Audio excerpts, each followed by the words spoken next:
So we had something interesting happen over the last week or so, and I think it's a step in the right direction, and it's something that we need much more of in gaming, but also just in consumer electronics in general. And I wanted to have a video just kind of focusing in on this because I do think it's important overall for the stuff we're buying from some of these larger companies like a Microsoft, a Sony, a Nintendo, Apple, Samsung. I mean, the list goes on. So we're going to talk about how Microsoft seems to have started to come through on their discussions around right to repair.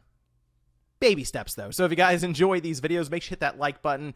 And if you're new here to the SpawnWave channel, make sure you subscribe down below. So the idea of right to repair is exactly how it sounds. You buy an electronic, whether it's a phone, a tablet, an appliance, a game console, and you have the right to repair it if you want to, or you have the right to choose a third-party repair shop, for example, to work on it, and they should have access to the different parts that would be either provided by the manufacturer or another source that manufacturer has decided to not block when it comes to certain parts. That is a thing.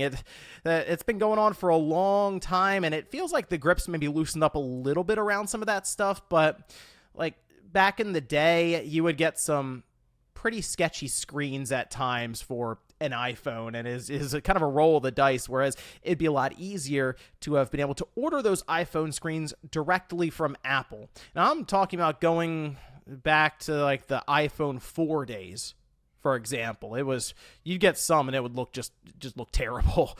But it's actually been really bad for game consoles as well, because you would get zero communication from a Nintendo, a Sony, or a Microsoft when it comes to repairing systems. And I went through this with the Xbox 360 and the PS3. The PS3 was really bad. In fact, discoveries are still being made now just because people have continued to research and figure this stuff out, even develop tools that would read error codes off of the PS3. That's something I could have used like 10 years ago. But here's what's going on with Microsoft. We can see this over on their website. They have started selling Xbox replacement parts. Now, I mentioned baby steps, and yeah, these are very much baby steps, because it's for their Xbox series controllers, the Elite or the baseline model. And it's good to have a place that's actually official to go buy these parts. Otherwise, again, you're kind of shopping around on eBay and Amazon, and a lot of times they're kind of knockoff quality buttons or boards or triggers or joysticks, anything like that. In this case, though, you are buying directly from Microsoft, and it looks like, I guess, people have already been taking advantage of some of this. Technically, you can change out the front if you want to change your Elite controller look. But having buttons, the boards, is, I think, just a good thing, I feel like. And it gets a bit more interesting from there. So if I, for example, go to, this is the Elite wireless one, they have also posted up instructions, which back in the day is the thing that I really, really wanted from these companies, because I was able to at least get lasers or other parts for the board, say for a PlayStation 3, as I mentioned, but I never was able to really tell what was wrong with something necessarily from the outset. And I'm sure that there are many boards out there that had the general failure error code.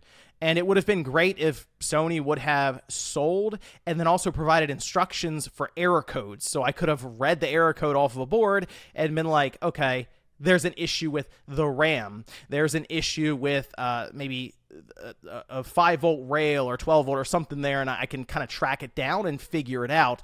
But that was never the case, which was unfortunate. But check this out. We have video instructions as well as the entire PDF, and it's done pretty well. Like they actually spent some time on this one, going through with images, instructions on how to basically repair anything in your controller. So the obvious thing is they sell you the entire board and they have you change it out. They're not necessarily making you desolder your old stick that's drifting or something like that. So some of the parts tend to be a bit more expensive. I don't know how much this is worth doing for the average person with like an Xbox Series controller. If it's an Elite style controller that, that's going to cost, what were those, like $130 to $180, $200 or something there for the whole pack, then yeah, you might say, you know what, it's worth buying the entire board for,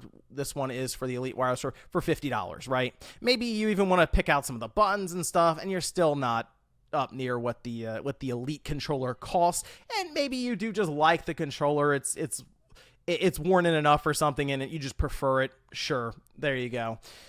But from here, I would like to see more of a focus on putting really the control back into the consumer's hands with the different accessories and systems that they're buying. Remember, with Microsoft, while they are providing boards and parts and instructions for fixing your Xbox controller, they also have an SSD inside of that Xbox Series system that is tied to the motherboard, which makes it basically impossible to fix if something goes wrong.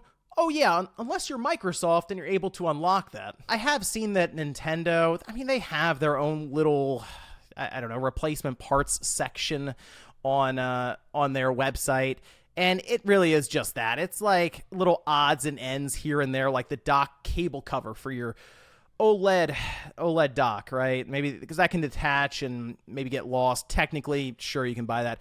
AC adapter, I don't know why there's a refurbished one. That's kind of strange, but sure. Batteries, the little tires for Mario Kart Live Home Circuit. The game card cases are actually pretty useful to have there because you're buying from them outright, and they're not marking them up like crazy. It's like $7 for a pack of 5.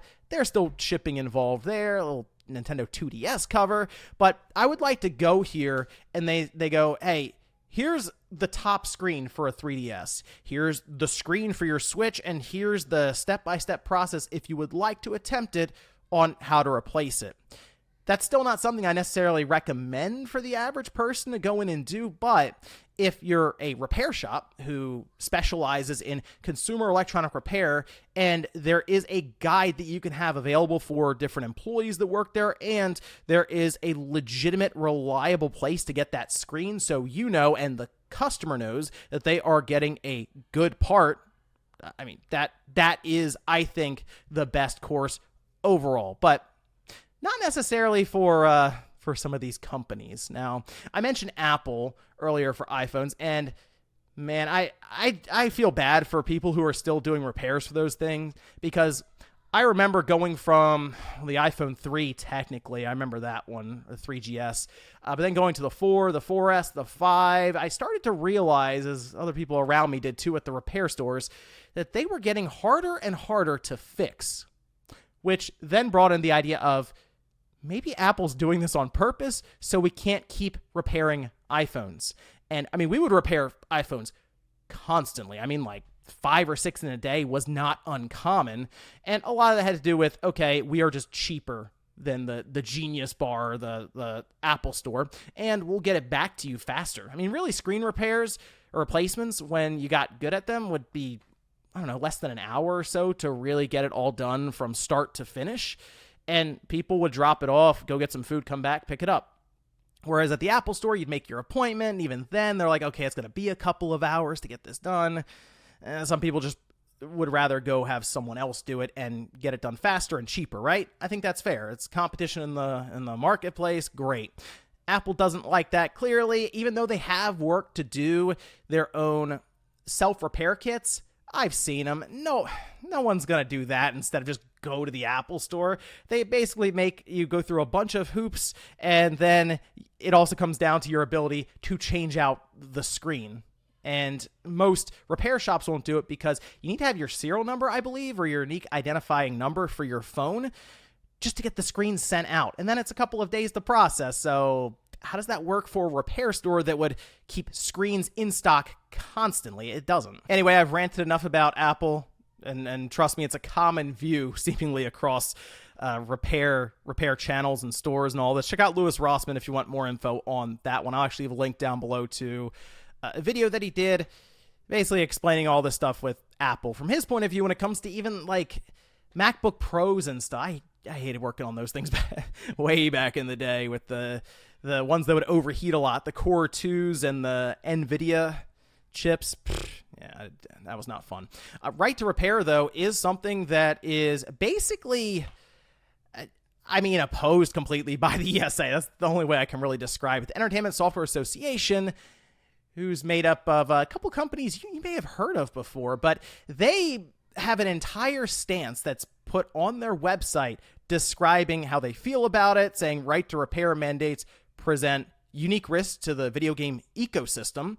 So the common view of companies that are trying to push back on this, and it's something that goes back and forth constantly with legislation and all these different things, is that it will lead to circumventing security in these different systems. If Nintendo, Sony, Microsoft, Apple, I guess, start talking about and distributing software side elements to this, things that they keep very, very close to the chest, well, people will, or people out there might use it to hack or modify the system and present security flaws and vulnerabilities that, well, the entire internet would be able to use and, I don't know, hack into the system and create a worse experience, we'll say, for online play. Which, if you played Call of Duty on the 360, well, you might as well have had right to repair for a while then. But major video game console makers provide easy, reliable, affordable repair options. That's one way to look at it. It's, look, I know Nintendo with their Joy-Con drift stuff had gotten to a point where you send it in and they send it back to you free of charge. That wasn't straight up across the board, though. It was region by region. And in some cases, people told me it would almost cost the amount of buying another Joy-Con with shipping and all this. And then you're also without your Joy-Con or maybe your entire system for several days up to a week, right? There's a lot of things in the way that makes it just more convenient to go out and either buy a new one or anything there. And then you end up just, let's face it, scrapping your old system. In fact, the ESA says that the right to repair supporters exaggerate the environmental impact of legislation as it relates to consoles. And I would say that's incorrect, because I remember so many times people would come in, buy a new system, and just say, I just threw the other one out. We just chucked it. And in my mind, this was early on with the PS3's life, by the way. Those are a lot of 60 gigabyte models that were getting thrown out. Yeah, that one stings. And just in case you're wondering who the members are of the ESA, there you go.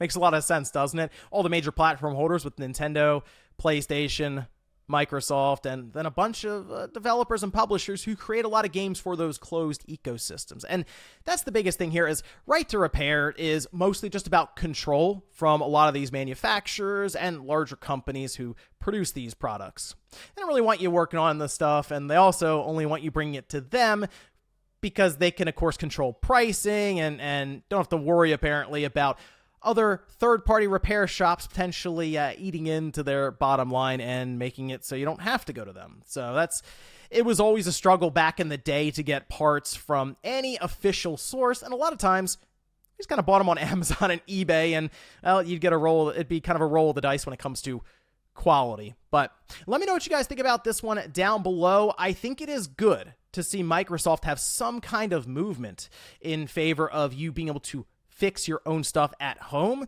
but I think we need a lot more of this going forward. Thanks, guys, for watching, and I'll see you next time.